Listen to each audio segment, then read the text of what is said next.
welcome to our series on Indian cinema. Our topic today is understanding Bollywood film production and consumption. We have Anupam Sharma with us to discuss this topic. He's a renowned Australian-Indian filmmaker known for his films such as Un-Indian and The Run. He has led team of film professionals line producing, co-producing and executive producing international films and TV commercials in Australia. Anupam is currently working on his new documentary titled Bollywood Down Under. Welcome, Anupam. Thank you, Vikrant, and hello to all your viewers. Yeah, so firstly, I would like to know, how would you like to define Bollywood cinema? See, Bollywood cinema, as you know, polarizes people. Many people don't like the term Bollywood. I have got no objection.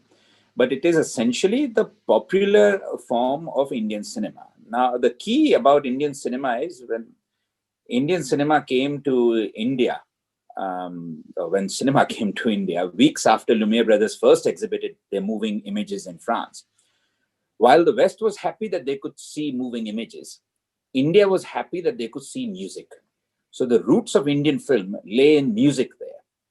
And then the other big component of cinema in India was that it was a unifying factor. As you know, Dr. Kishore, very well, that India is a country of such diversity, from caste system to disparity in income, to religions, to languages. It is such a sectioned country. Suddenly, all of them in a dark theater found a homogeneous, equally something which made everyone equal. And that something was cinema. When the lights went out, there was no royalty, there was no poor, there was no Hindu, Muslim. They were all audiences of the cinema. And that lay the roots of the essence of Indian cinema, which is escapism. Everyone went to the dark theater in India to escape from whatever was outside, the caste system, the class system, the poverty, the richness, the inferiority complex against the Westerners, because the Britishers had just left. And that is where it lay the root. And while during the independence struggle and after independence, it was still meaningful cinema, it is when, the desire for escape became stronger and stronger. The mindful Indian cinema became more and more mindless Indian cinema. And that is where Bollywood came into effect, where the demand for Indian films, or for films in India, way outstripped the supply of Indian cinema. So they had to supply to this entertainment-hungry population, which was growing so fast. And they decided to do that by being inspired, because plagiarism is such a bad word. So they started getting inspired from foreign films which were not seen by Indians, foreign music which was not seen by Indians, inspired some of the iconic Indian films and film tunes. And that's when Bollywood came in. So essentially it is escapist, it is entertaining, it is engrossing. And to use a very, very corny cliche, it is like Indian food or the Indian masala. It has got the ingredients for everything. It's got a comedy, it's got drama, it's got a bit of erotica, it's got family values, it's got layers and layers of messages in it. In short, it's a complete package. So, Anupam, what has been your observation of the production aspect of cinema in India? Is it very different to the West? Absolutely. Keep in mind, when production began in India, there was no film institute. It propagated in the same way the Guru Shishya Parampara propagated for thousands of years. And you would become an assistant or a trainee and you would learn it that way. We, of course, had the doyens, the Rays and the other iconic filmmakers. And then you had the popular ones, whether it was the Kapoors or the K. Asifs and stuff. And both had a level of sensibility there. But after independence and in the 60s, when the demand again, as I said, was so much and the supply was less, it just became what I call very dearly as an organized chaos. A lot of people who came to Bombay to become actors decided to stay and do other things without any interest in there. Corruption seeped into production. So in fact, I found out very later on in my career that in India, it is an abuse to call someone, it's insulting to be known as a production person, because they had no clue what to do. Whereas in the West, production has always been a management exercise, a logistical management exercise. The directors still kept on coming, and unfortunately or fortunately, even crap, by sheer numbers, force of numbers and the audience number, even crap films would get good box office, so they kept on making films. So production had been a very organized chaos. I would say till late 1990s, when when film school graduates started coming in, and I'm talking mainstream Bollywood films. The other films would still, the art movement, as we call it, the 70s and 80s, they still had a lot of educated people coming in, but Bollywood per se, had an overabundance of people who would run away from homes to become an actor in Bollywood, failing which they would try assistant directing, or extra work or production. And of course, the cinematography was the only thing which had to be professional. Keep in mind, this was an industry which was based on songs and dances, but it was not until late 80s or early 90s that there was a credit for a proper choreographer. Saroj Khan became, the director of choreography, came into existence with Ek Do Teen, the famous song of Madhuri Dixit. So a lot of stuff was underrepresented, a lot of stuff was undervalued, and production per se was a chaos. We have to get this film out in the minimum amount of time, because most of the producers were financiers themselves who had taken money on interest. So speed was of an essence. And a lot of times, the star system was so huge, Dr. Kishore, that if they saw a major star like an Amitabh Bachchan or Rajesh Khanna or Manoj Kumar, for example, the fact that Manoj Kumar was the ultimate patriot, the producers and directors did not have to work hard to construct his persona as a patriot. He was always known as the India-loving hero, and whatever he did was right. So, you see some of his films, the visual effects were hopeless, the narrative would be bad, but it was Manoj Kumar, so it was never questioned that he is unpatriotic. And similarly, everyone had their traits, whether it was Amitabh Bachchan, the angry young man, or Rajesh Khanna, the romantic hero. The other interesting thing about production was that just the whole essence of Bollywood cinema being escapist, it was a double, triple, and quadruple layer of escapism and of creating myths. And what I'm saying here is that, yes, you go and see a film, it's all a myth. The actor is playing a character, the settings are all fictional.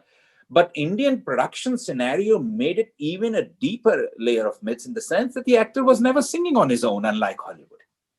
So in Hollywood, actors sing their own songs. In India, we had playback singers who were huge stars in their own right. So the stars basically worked on their persona, where their doubles did the fight scenes for them. Kishore Kumar or Mohammad Rafi gave them the voice, so that was the production structure, and everything was dubbed. So the production structure was, okay, that's all right, we will get it dubbed if he's faltering on the argument.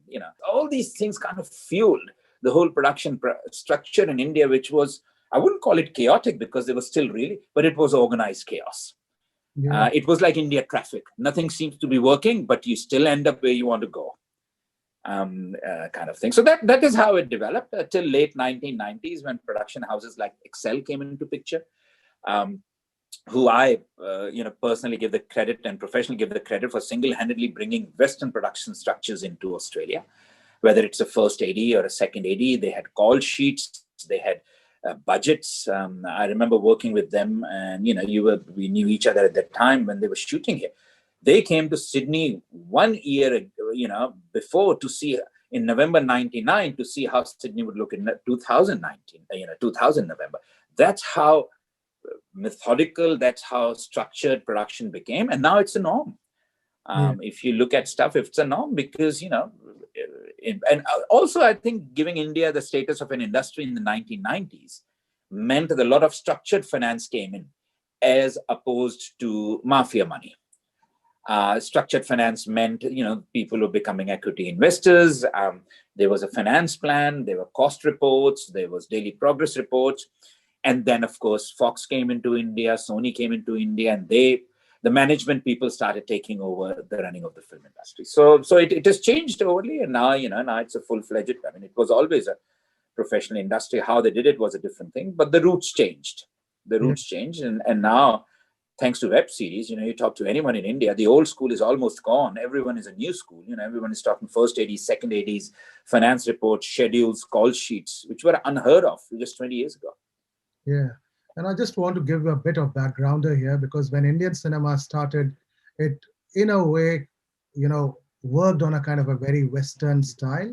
It had a studio system, and we started with having really big studios like Prabhat, Bombay Talkies, there were Rajkamal and other studios which were doing very well.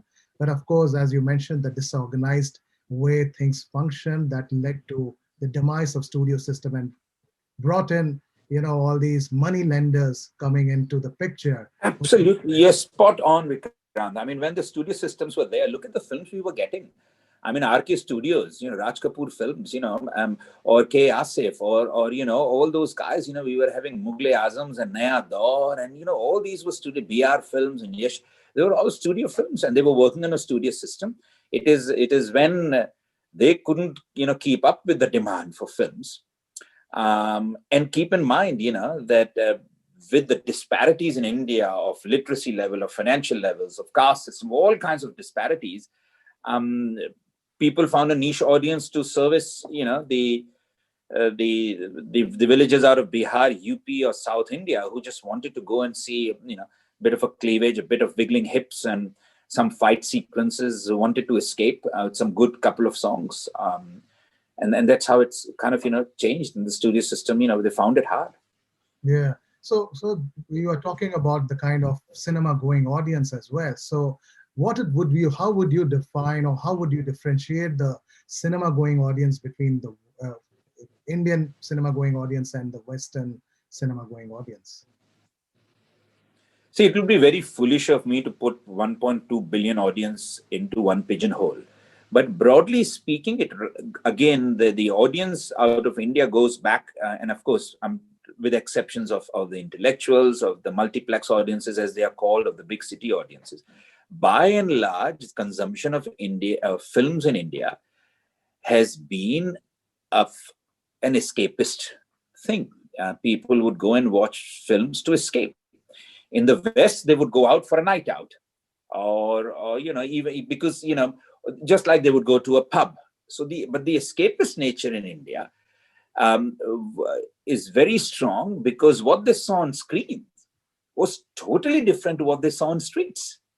That is also one of the reasons why Indian films have started going abroad to shoot, because for a 10 cent, a villager in India would get a piece of Eiffel Tower or Opera House or New York. They saw their characters interacting in a global stage, So it has by and large been an escapist thing. And I'll give you a classic example. When I was young in India, mid 90s, kind of early 90s, I would send my cook, give him tickets to go and watch a film.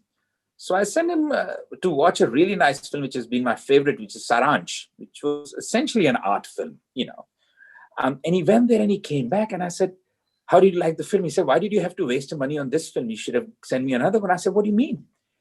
And that's when I realized that audience in India is not stupid. They're very astute.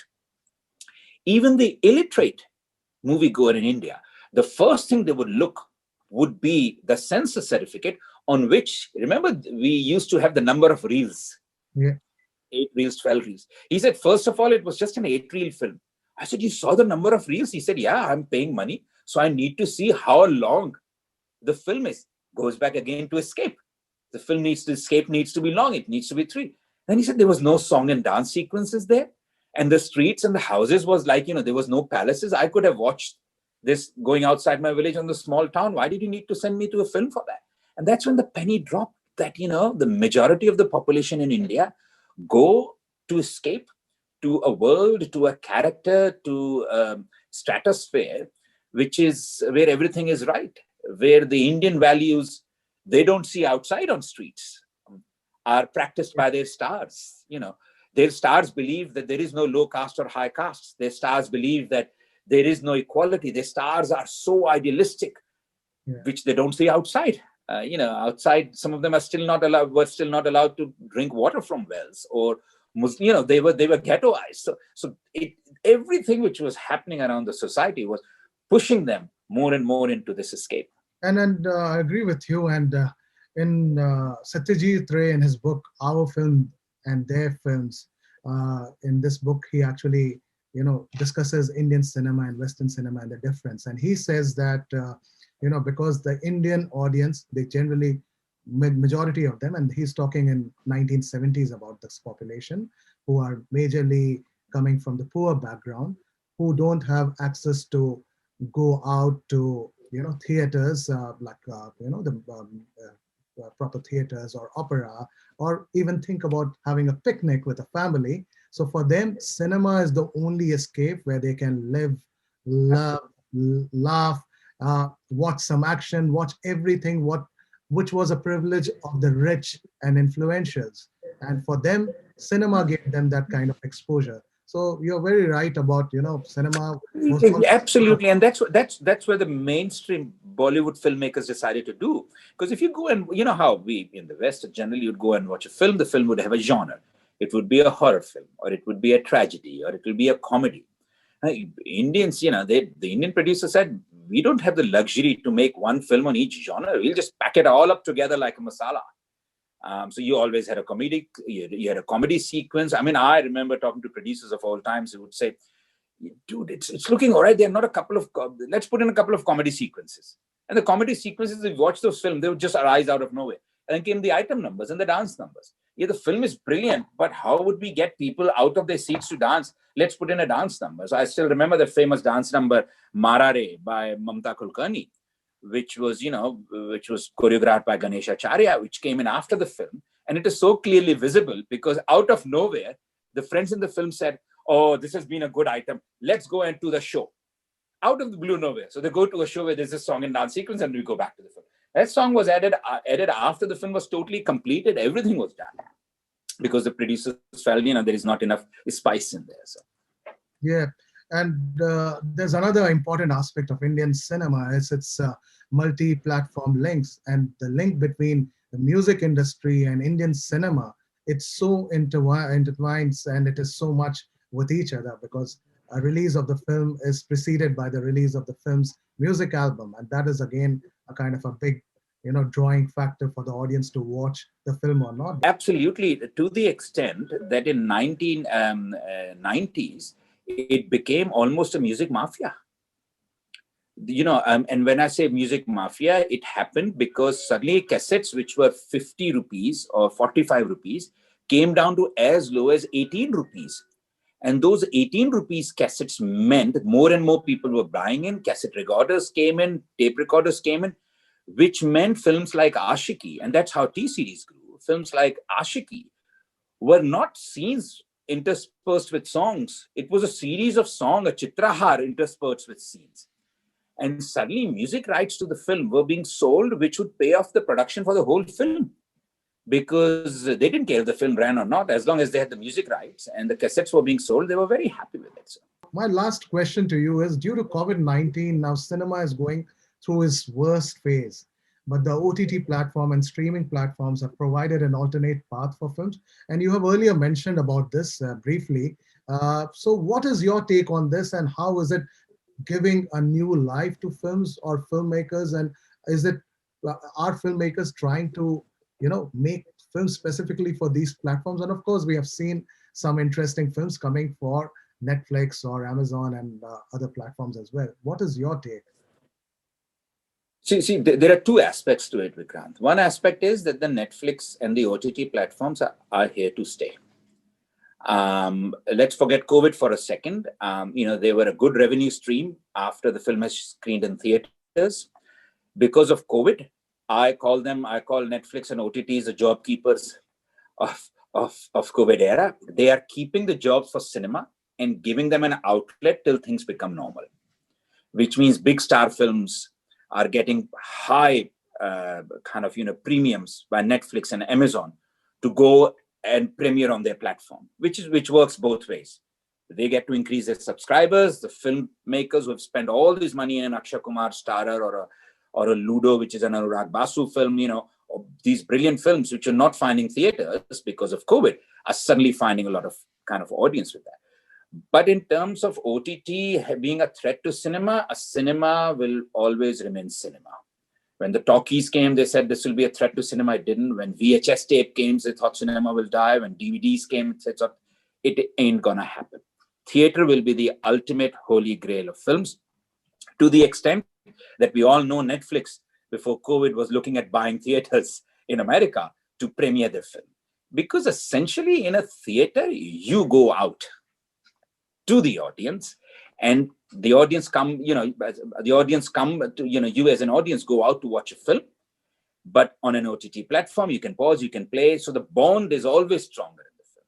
And OTT are here to stay. OTT have also done something very interesting, that it means they have kind of, in a way, reduced the nepotistic star power and the established star power, and creating their own stars. I mean, you watch films like the Queen's Gambit or Panchayat, or Netflix series like Mirzapur.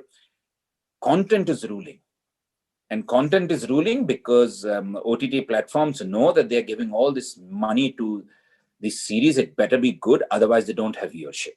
Because, so look, it is another feather in the cap of the entertainment industry. It is another business model in the business of entertainment. It is another outlet for people like you and me who want more outlets for our film. How it is placed in the jigsaw puzzle before COVID, during COVID, and after COVID will depend.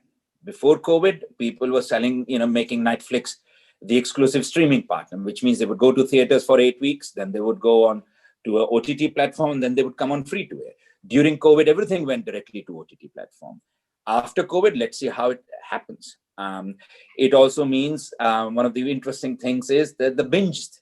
So episodes don't drop one by one, they drop all together, which means, you get to watch 3 films together at a time, and you binge watch. Binge watching, while it is possible during COVID times, let's see how it happens after COVID time. But at the end of the day, it is just enhancing the experience. It is enriching our entertainment industry, our film industry, and it is not taking anything, because nothing can take anything away from the standard 2 hours or 2.5 hours cinema narrative to be watched in a theater. Many thanks, Anupam, for joining us today and talking about the various aspects. Especially, I was very impressed with the way you explained the aspect of escapism and the kind of how different the consumption of Indian cinema is, and the Indian audiences are varied. Thanks again for joining us, and we'll continue our discussion later on various aspects of Indian cinema with you as well. Thank you, Dr. Kishore. Appreciate the opportunity, and congratulations on doing all these amazing webinars and Zoom sessions, even during COVID, keeping people's passion for Indian cinema alive and fueling it with more debate, more robust discussion. All the best. And as they say nowadays, stay healthy. Thank you so much.